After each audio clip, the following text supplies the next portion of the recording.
You're listening to the Lawyers with Purpose Practice Success Podcast, hosted by Lisa Rozier, featuring attorney Dave Zampano, along with frequent guests. Whether you're a seasoned estate planning attorney, an attorney looking to add estate planning and elder law to your existing list of practice areas, or you're just starting out, this podcast will give you a solid plan for success. Listen now as Dave and his guests share their personal journeys to practice success and the insights they learned along the way.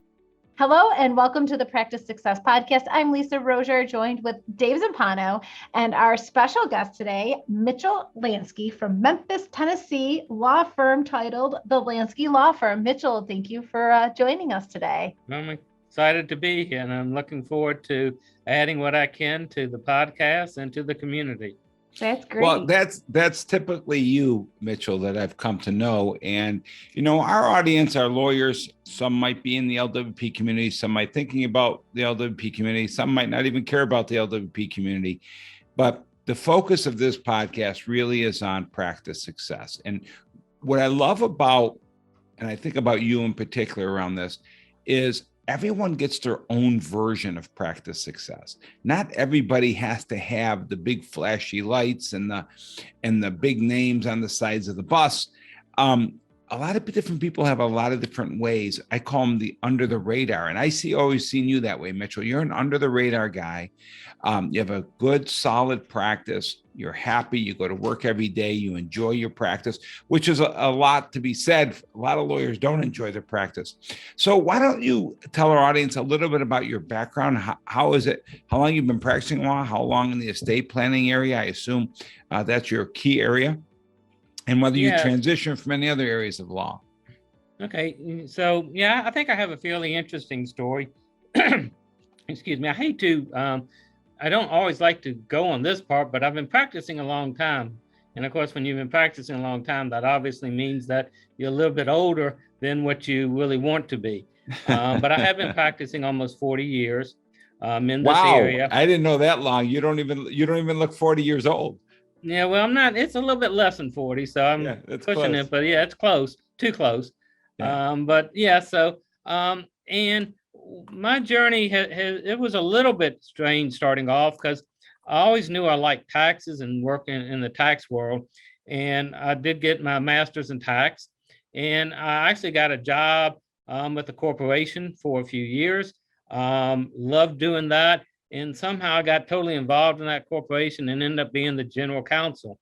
And that process was really interesting because I was in my very young 30s at that point. And for me to be a general counsel, I'd walk into rooms and people are like, okay, where's your boss? And nope, it's me. It was amazing because it was a fairly decent sized corporation. It was a blast. We imploded because we were part of a worldwide conglomerate and they kind of needed different things. So I left the practice, but I continued to do work with this company. And of course, because of my tax background, I always wanted to do estate planning. So that's where my focus has been. What happened though along the way is that taxes no longer drove estate planning. And so about in 2014, I knew I needed to start updating myself or do something in order to be able to continue to practice. And literally, in my vision of practicing law, it's to help people. I really, that is something you can go back and look at a little book I did in like second grade, and I don't know why I did this, but they asked what I wanted to be. And I put in there that I wanted to be an astronaut first, didn't make that one, but my backup was to be a lawyer because I wanted to help people. And that's back in the second grade. I didn't even know if I knew what an attorney was, but that's something that I go back. Well, that's what I call sticking with it. I did. And so, and it got to be with estate planning, I wasn't helping as many people because I didn't understand elder care.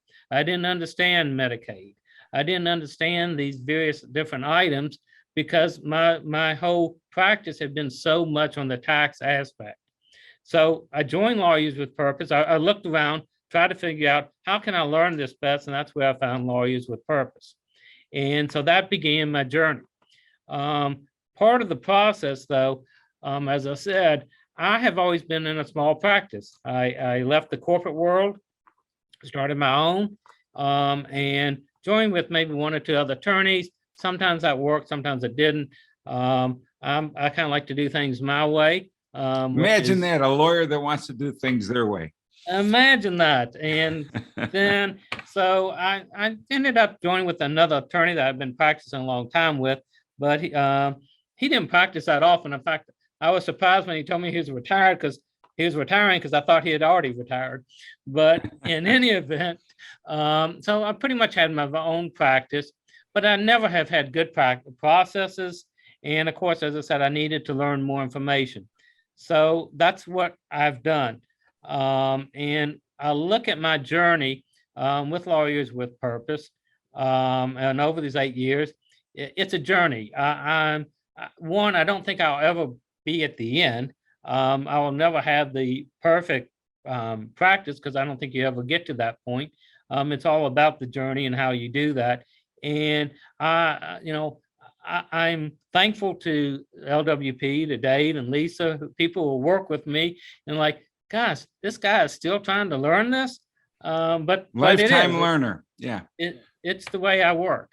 So Mitchell, let me ask you a couple of questions, because one of the things that's important to me when we do these podcasts is that it's not about LWP.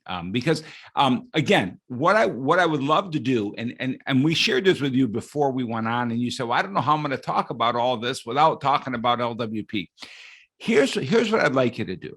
Just because I don't want this to be a sales pitch for LWP, although right. I don't mind you sharing your experience. But if you can anchor to what would you define as the core elements that you learned here that you believe someone needs to know, whether they learn it from us or someone else? What are the core things that, the transition of that traditional tax, higher end practice to this more mainstream, everybody, Medicaid and asset protection and that practice of helping what I call the 99.8%. Okay. Well, once again, one of my key ingredients, one of my core ingredients, obviously this is a job. I make my living through this. I have been relatively successful. So, but my idea of success is not to be a multimillionaire or anything else. I just want to be comfortable. My core item is to help people. And if I'm not helping people, then I'm not doing my job. I'm not getting the satisfaction out of what I do. I am one of the fortunate people. I don't think I will ever retire, mainly because I enjoy what I'm doing. And as long as I'm helping folks, that is what I enjoy. So the most important thing in my practice is to be able to help people with the various issues. I don't worry. Sometimes I should worry if they can pay me or not pay me. I figure enough can that I get by. And so that's not the issue. But of course, we always know we take on certain cases, helping people, and we come to find out they have all these little wrinkles and different things into it that can bring a whole lot more. But as I do understand, that's part of the process. So the what do you idea think when you look back in your ability to help people now and the things that you've experienced here, what are the specific things that you anchor back to that have made you more efficient or enabled you to help more people and maybe even get paid more from the people as well? Well, one thing is basic, the knowledge. There was some knowledge that I needed to understand. And this is a very, as I think one of the things that you had said, Medicaid training is an exception to an exception to exception, and trying to understand how to work with these various agencies it's a tough item. So my ability to work with them and to go and talk with some of these people at these agencies and knowing and understanding the law and the different items. That has been something that's been very extremely important to me. The other thing is trying to have a process. And that is the thing that I'm still working on. But that to me is a vital component, because I am trying my best that it's not everything on me. And a process allows me to put things to other people, to let other people know what's going on, that I can take a step back, that it's not critical, that I'm in touch with everybody 24 hours a day, 7 days a week, even though most of my clients, I admit, they think I am, and they will attempt that. Part of the so really process, being though, able to delegate some part of your roles to other people in the office you trust and know that everything's going to get done timely for the sake of the client. Lisa, you're thinking. Yeah, I was just curious, Mitchell, for our listeners, how big is your team? Your Okay, staff? so my team right now, I've had a client service coordinator, who basically for most practices, she is my right hand. I try to make sure she knows everything that's going on, mainly because she has a much better memory than me, especially client names and different people. She'll get to know my clients sometimes better than me. So that's very valuable to me. And her name is Ruth Griffin. And she's been with me for over 5 years. So she's part of my team, obviously an important part. And I've always liked to have a legal intern or someone to help. And I've tried to get law students.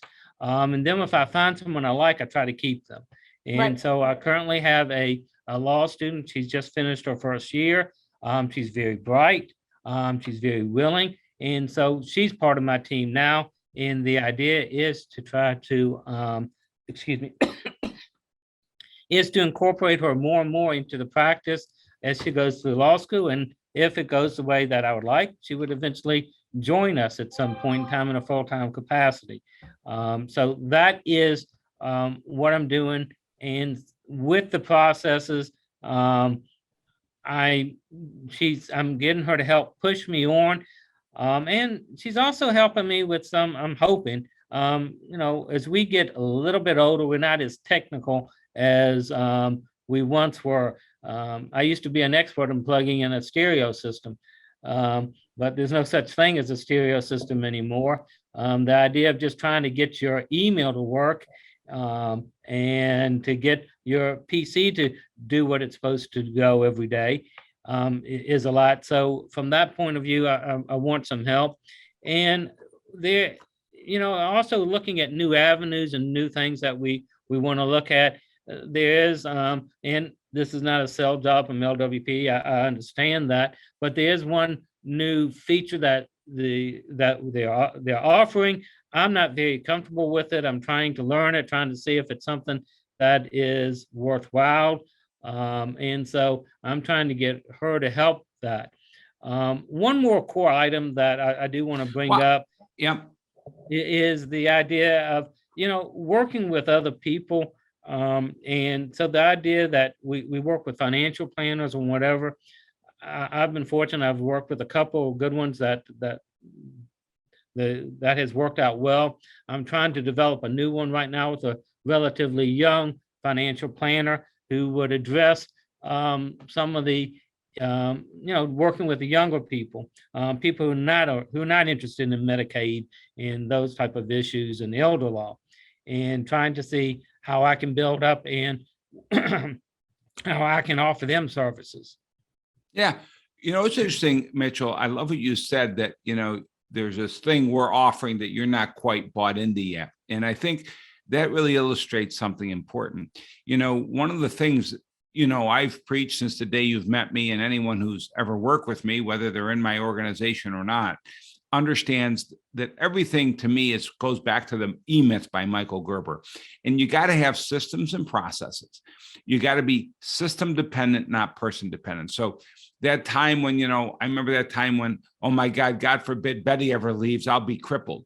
Well, I don't have those concerns anymore. Now, the good news is I don't have anyone leaving either. Most of our people have been a long time because they like the security of systems and processes. They like to know they can have a vacation without worrying about, clients' needs being met. And that's all possible with systems and processes. But what I love is this new area that you're challenged with. I'm assuming you're referencing the guider.